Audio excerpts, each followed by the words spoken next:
Never ignore that strange feeling when you're driving at night. Trust me, you might not find your way back. One cold night, after a party with friends, we were driving home. Everything felt normal at first, but what happened next still haunts us. We took a wrong turn, or so we thought, and ended up somewhere we can't explain. What followed was a night of fear, confusion, and something watching us. The party had been fun, nothing fancy, just a remote venue out in the countryside. We'd all driven together in one car. By the time we left, it was midnight. The air was icy, and the fog had started rolling in, making it hard to see more than a few feet ahead. We weren't too worried, though it was a familiar route, or so we thought. As we cruised down the highway, the first sign that something was off came from the silence. You know, that weird kind of silence that feels heavier than it should, like the world itself had paused for a second. It was unsettling. We tried to shake off the unease, chalking it up to the late hour and cold weather. The car's heater wasn't doing much to fight the chill creeping into our bones. We cranked up the music, hoping a familiar playlist would cut through the tension. It didn't. After about 10 minutes, we noticed something strange. The highway, usually bustling even at odd hours, was completely deserted. Not a single car passed us. No taillights ahead, no headlights behind. Just us, surrounded by thick fog that seemed to swallow the world whole. And then it happened. Out of nowhere, a figure appeared in the middle of the road.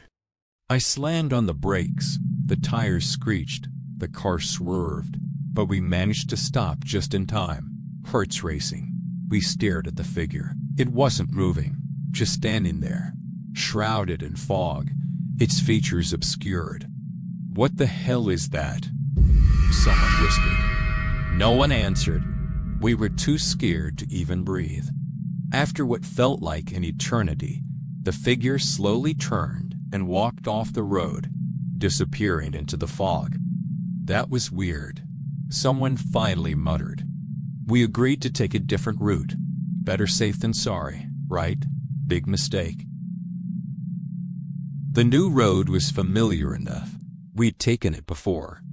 A shortcut through some back roads that eventually merged with the main highway. But as we drove, things started to change. The trees seemed denser, the road narrower, the fog thicker. At some point, we realized we were no longer on a road at all. The asphalt had given way to dirt, the streetlights replaced by looming trees. We were in a forest. How did we get here? I asked, my voice trembling. No one had an answer. We kept driving, hoping to find our way back. But the deeper we went, the more we felt it. We weren't alone. It started with noises. Soft at first, twigs snapping, leaves rustling, then louder, footsteps, heavy and deliberate, keeping pace with the car. Panic set in. We sped up, but no matter how fast we went, the footsteps stayed with us. And then we saw it. An abandoned house, sitting in a small clearing, its windows dark and empty, like hollow eyes. We should stop, someone suggested, though it sounded more like a question. Are you crazy? Another snapped. But it was too late. The car had stalled. No signal, no GPS, no way to call for help. Reluctantly, we got out, hoping to find something, anything, that could help. The house was worse up close. The wood was rotting, the door hanging off its hinges. Inside, it was cold and damp, the air thick with the scent of decay. And then, we heard it. A voice, faint but clear, calling our names. We ran. Somehow, we found the road again. We didn't stop to question it. We just drove, not daring to look back. By the time we reached home, the sun was rising. We never spoke about that night again, but every now and then, when I drive late at night, I feel it. That same heavy silence. And I wonder if it's waiting for me. Thanks for watching. If you made it this far, keep the lights on. And don't forget to subscribe.